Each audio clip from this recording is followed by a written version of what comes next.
From Free Presbyterian Mission Philippines, we present Let the Bible Speak. It's good to have you with us today as we spend 15 minutes around the Word of God, preaching Christ in all His fullness to men and women in all their need.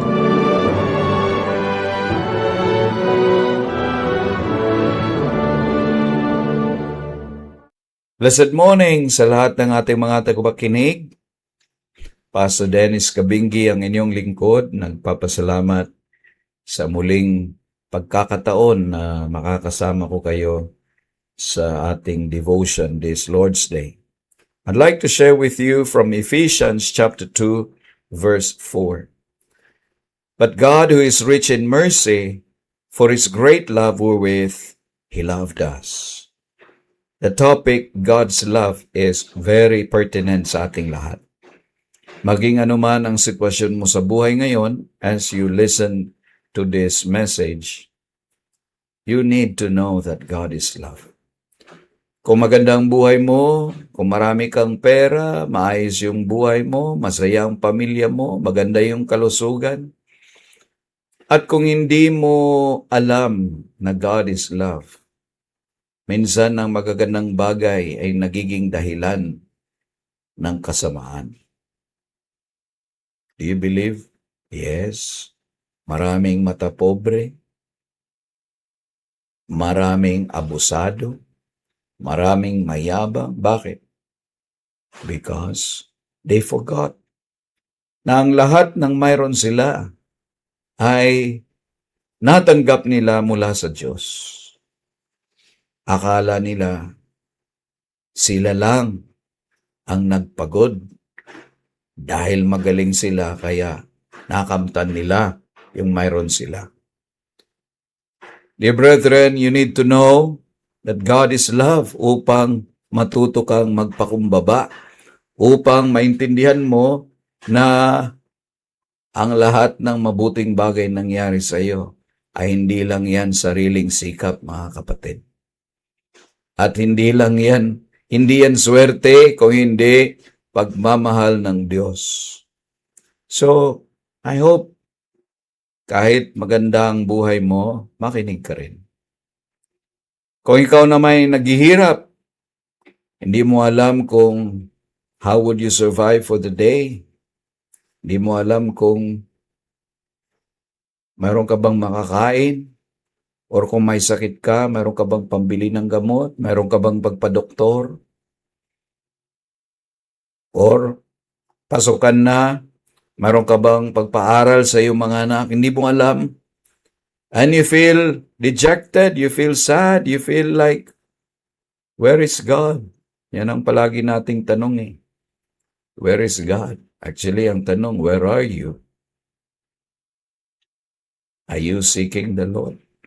I want you to know from the scriptures, ang Bible nagsasabi that God is love and He loved us.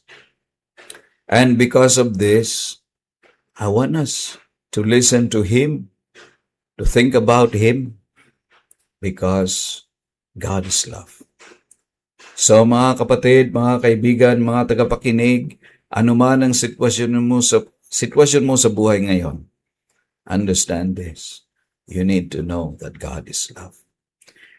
So, to begin with, I'd like to pick up this phrase, for His great love.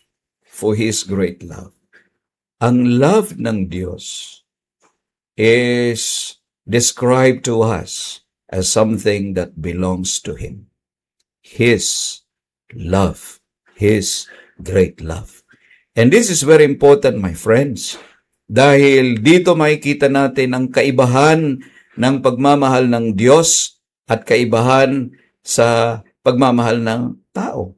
Ang pagmamahal ng Diyos ay nanggagaling sa kaniyang puso.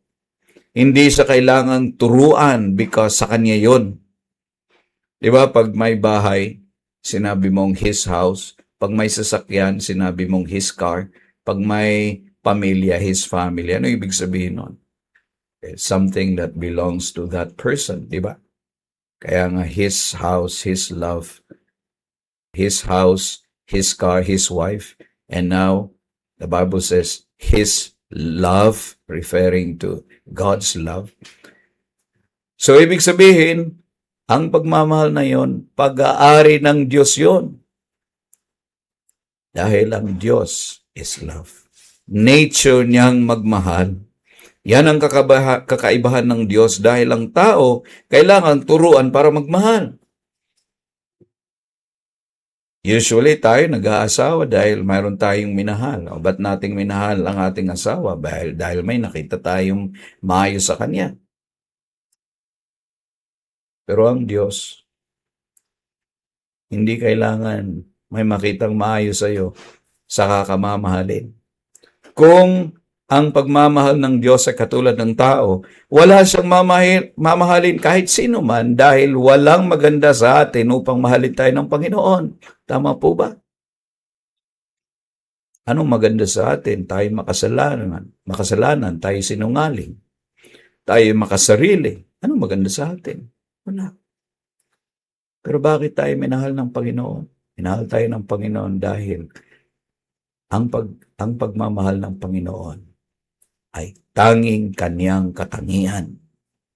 It is his nature, his character, his attribute. God is love. I want you to think about this. This is very important, my friend. Dahil kahit anong sitwasyon sa buhay, kahit ano man ang pinagdaraanan mo, if you know God is love, then lalapit ka sa Kanya, hindi ka lalayo.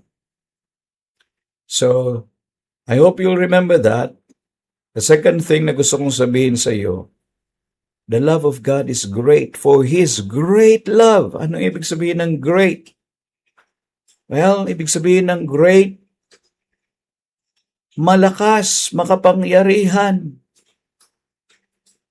sobrang galing.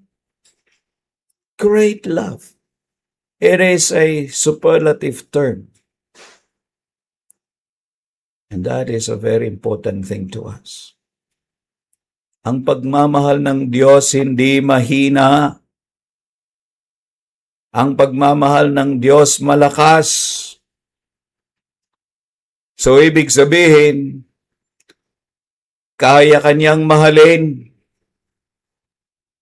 kaya kanyang tulungan, kaya kanyang patawarin, dahil ang pagmamahal ng Diyos mas malakas pa sa lakas ng iyong kasalanan. Mas malakas siya sa lalim ng iyong mga problema. Ganon ang pagmamahal ng Diyos. Pag maintindihan mo yan, kapatid, ito ang pagmamahal na hanap-hanapin mo sa buhay mo. Kaya ngayong umagang ito, tinatawag ko kayo, ini-encourage ko kayo, come to Jesus. Come to Jesus. Because there's no other love than His love. What is amazing here, Bible says, but God who is rich in mercy, for His great love wherewith He loved us. The way it is explained here, mga kapatid, is yung mercy sumunod, umabot sa atin. Binisita tayo ng kanyang mercy, which is ang kanyang awa, dahil sa kanyang pagmamahal. Pagmamahal ang pundasyon. Love is the foundation. Mercy is the expression of His love. If we speak like a man, para bagang ang pagmamahal ay nanganak ng awa. You know, it's as though love begot mercy. Ang love nanganak ng awa, at yung awa na yon ang pinakita sa atin ng ating Panginoon. Saan mo yan makikita? Makikita mo yan sa cross. On the cross, you see God's mercy for us. He gave His Son, the Lord Jesus Christ. The Lord Jesus Christ took all our sins, went to the cross, hanging between heaven and earth, in pain, in agony, for the sins He never committed. But He owned it for our sake. That is love. That is mercy for us. Saan mo makikita ang mercy? Makikita mo ang mercy, maayos ang buhay mo. Saan mo makikita ang mercy? Sa iyong kahirapan, mag-survive ka. Sa iyong kahirapan, lumapit ka sa Panginoon, may ka ng tawad, magsusurvive ka. Huwag mong turuan ng Diyos kung paano ka tulungan. Sometimes our problem is we try to teach God how to help us. And kung yung ating expectation is not met, and so we say, where is God? Where is God? Don't do that. You just give yourself to the Lord, surrender yourself to the Lord, and let the Lord do His work in your life. Let the Lord, let His mercy work in your life. At tayong mga anak ng Diyos, tayo ay magsamba sa Kanya, tayo ay mag-serve sa Kanya, hindi dahil mayroon tayong gustong makuha. We serve Him not because we want something in return. We serve Him because of His great love. We praise Him because He is worthy. At kahit tulungan niya tayo o hindi, it doesn't matter. God may deliver us from our struggles or not. It's okay. Because God loves us. And He knows what is best for us. Tandaan ninyo yan, mga kapatid. Hayaan yung baluting kayo ng pagmamahal ng Panginoon. And I tell you, you will be happy.